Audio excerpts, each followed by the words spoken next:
Hi, my name is Suzanne Wagner, and I am one of the co-founders of the Wild Women's Symposium. And in the Wild Women's Symposium, what we have is a group of facilitators that are going to give all the women taste tests of different tools and techniques for their spiritual growth, their emotional growth, and oftentimes their life and their physical body.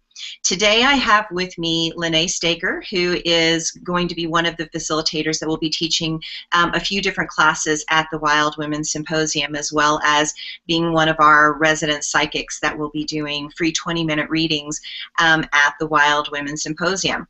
And what we wanted to do today was we wanted to actually have a discussion about the nature of emotional healing, and specifically the nature of healing sexual wounds, because this can be sort of a tricky subject, a difficult topic, and scary actually for a lot of people.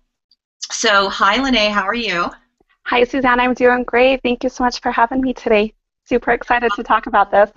Oh yeah, absolutely. And you know, we have you as a facilitator because what we are not trying to do is blame, shame, guilt, project. You know, that's not what we're trying to do. You know, in the process of this, what you have gone through in your own life is your own form of emotional healing related to your wounds. And so, you know, learning how to heal the wounds and learning how to take them out of the context of projection and suffering and anger and moving them into the domain of love and acceptance and understanding and a part of the spiritual journey that you have signed up for, probably in order to teach, to teach other people, is really important. So tell us a little bit about your journey.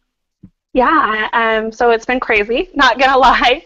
I really kind of started more of the healing portion for me. Like, forgiveness was one thing, and I had forgiven everything that had happened years ago, but I never fully healed myself with the emotions that came with it, and I never really took the time to kind of dig into how it was affecting everything else in my life, from relationships to my family to friends. It touched into every single aspect, and me really being able to trust people. So when I started this journey of kind of forgiving myself and starting that healing process and diving into the emotions, it was really about how am I going to be able to portray those emotions where it's not hurtful to other people, and it's still getting out my emotions and being true to myself and what I was feeling and how I was dealing with it. So I did a lot of different things.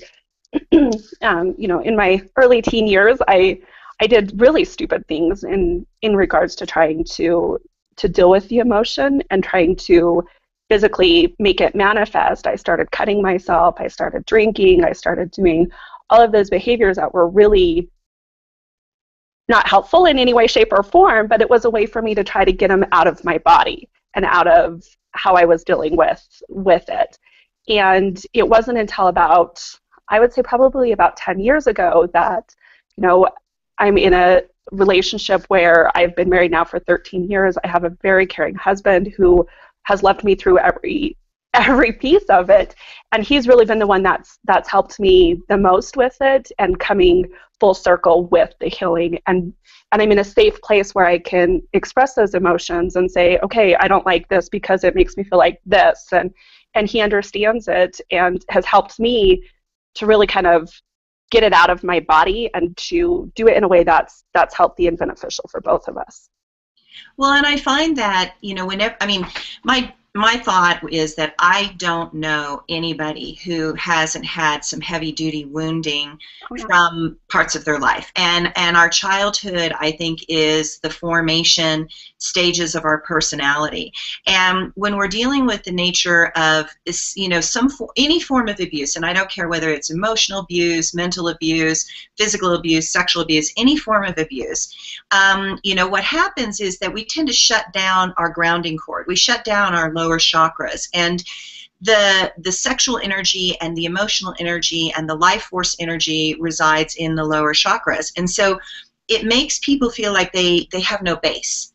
They have no place to stand. They don't know who they are. They don't know what their grounding is. And in those chakras is safety. And what I find is exactly what you have discovered, is that in the journey, when you find somebody who really, really loves you and really sits with you, they help you create a base. They help you create the chakra that got damaged or wounded. And I think that's one of the greatest gifts we have of our mates and our love relationships, is that they give us tools, and it's almost like they give us the feeling of their own stable chakra. And so then we get to try it on and go, oh wow, that feels kind of good, let's go with that. But I love something else that you said, which was that you need safety. I mean, I find that you can't do emotional healing work, deep emotional healing work, when you feel scared and when you're feeling unstable.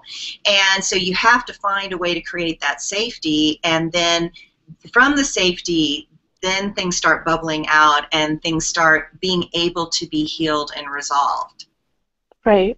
Right, and it's been a great journey, because it's even brought us that much closer together in our relationship, because I know that I can trust him with anything that comes up, and he's really kind of my go-to for everything in regards to family or work issues or anything like that, because I know I can bounce it off of him, and he's not going to judge it, and he's not going to tell me that I should do this or shouldn't do that. He'll just be there to listen and to help me kind of work through it on my own, and gives me the power to kind of figure my shit out, I guess.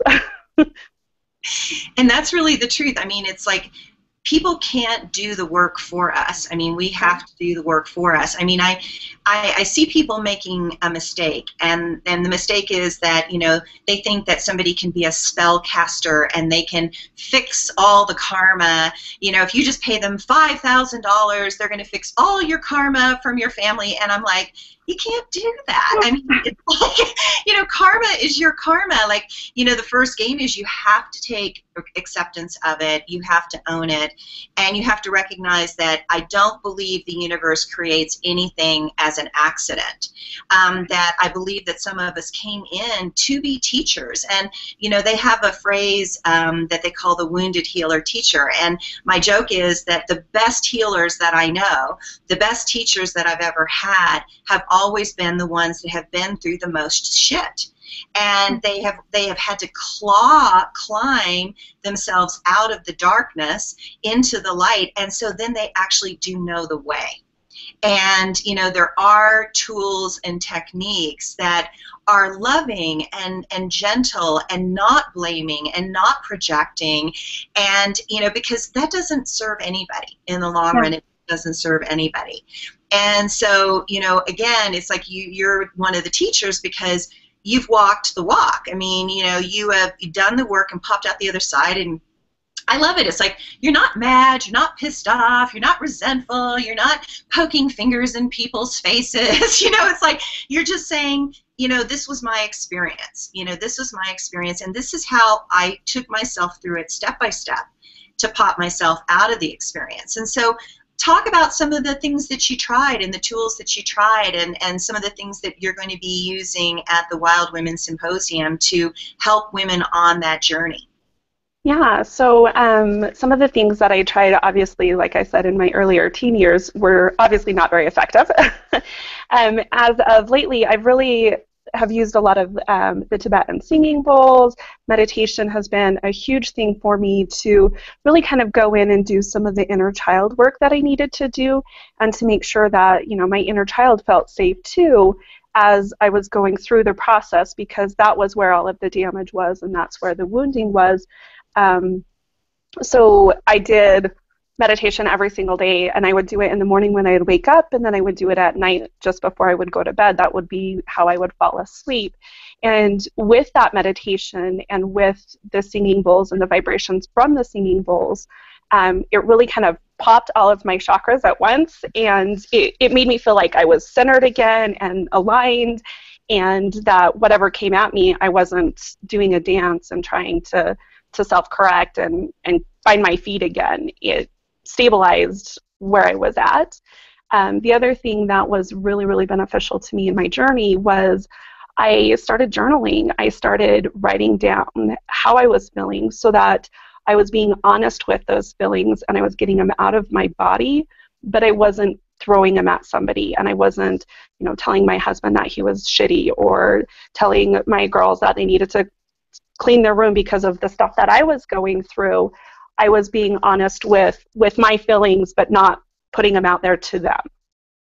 Well, and I think that, again, is such a critical thing, is about whenever there's any form of abuse, it's about having your voice.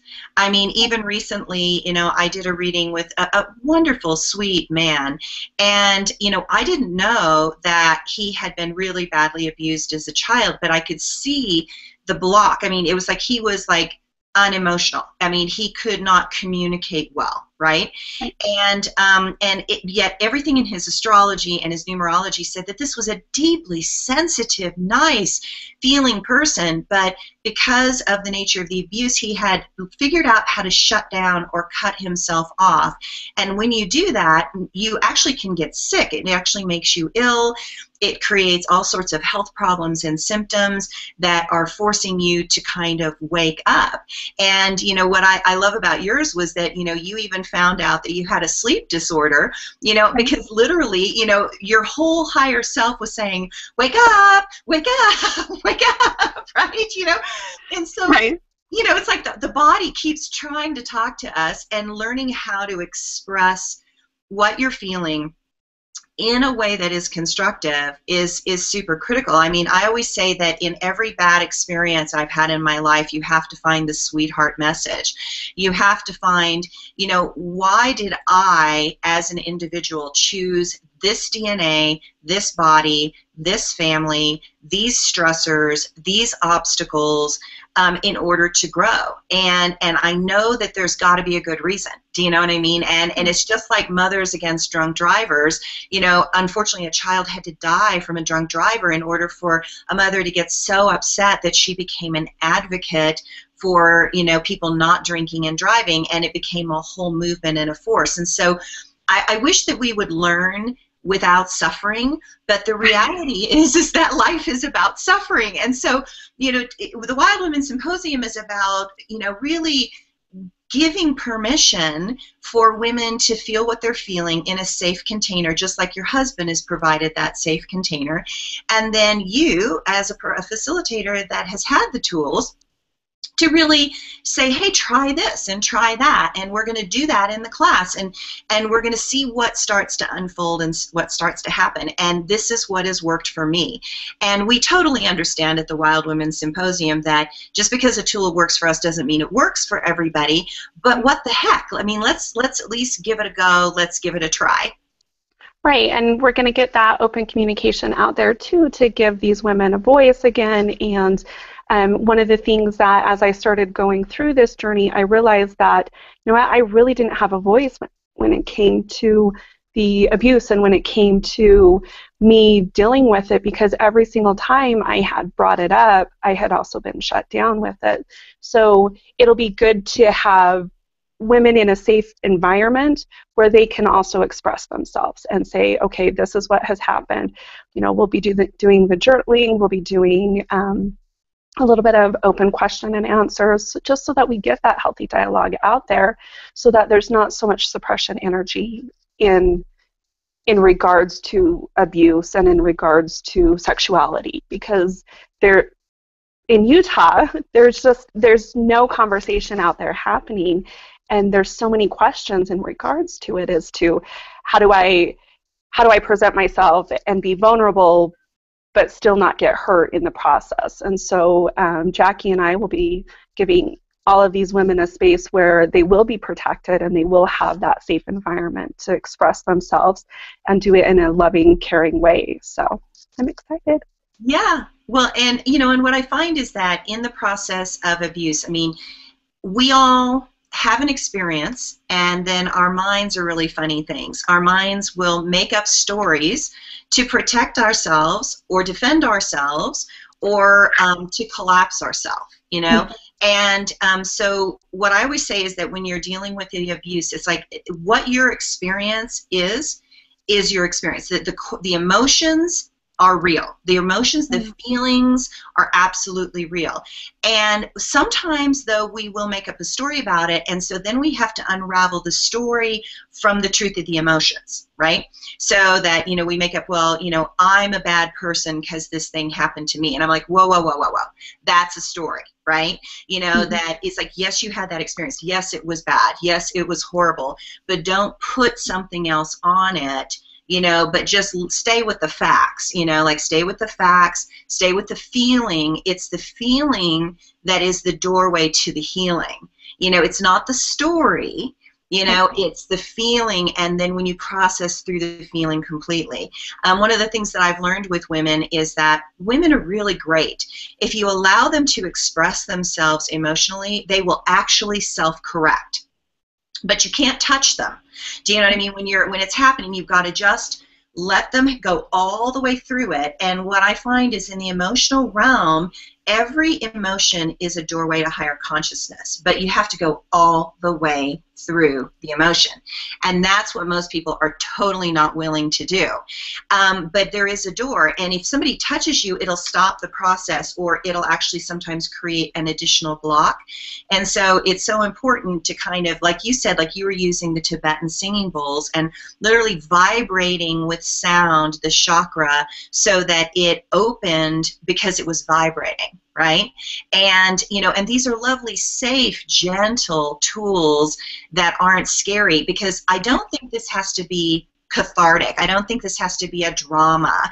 I mean, this has to be about like, oh, wow, yeah, that happened. That sort of sucked. And this is probably, what can I do with that energy now to allow myself to be more open and more vulnerable? And when we've been wounded, we tend to close down and protect ourselves. But, it's really about, the greatest strength is transparency. So, that's what you and Jackie are both doing, that, you're saying, hey, we're going to teach, because in our journey of teaching and becoming transparent and showing our own vulnerability, we show other women that it's okay to be with that vulnerability within themselves and show that vulnerability to others too. Right, and that vulnerable place, there's so much power behind it, and I didn't realize it when I first started the journey, and I had fought and fought and fought that feeling of the vulnerability, and like had put my own story to it of, if I feel vulnerable, then I'm weak, and then I'll be wounded again, and then something else will happen. And when I finally let down all of those barriers and truly put myself out there to be vulnerable, I had so many great experiences with women coming to me and sharing what their journey's been, and I've been able to give them insight and advice in regards to how to kind of take it one step further. So I think there's way more power behind that vulnerable spot that we all have if we just show it, and then it's not as icky feeling. Yeah, absolutely.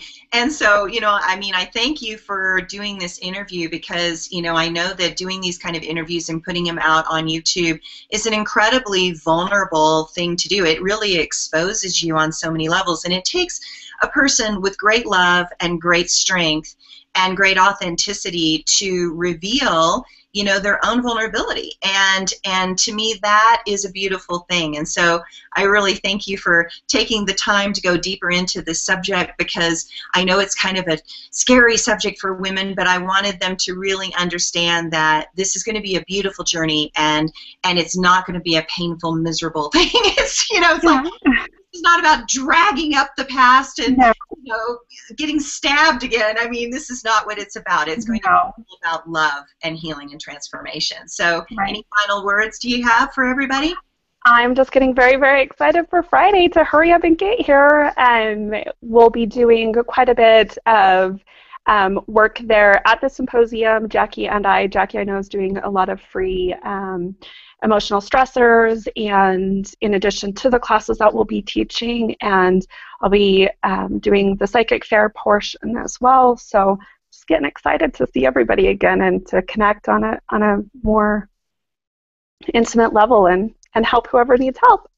That's right. And so people can sign up on Eventbrite. You can get to a link by going to the www.wildwomensymposium.com.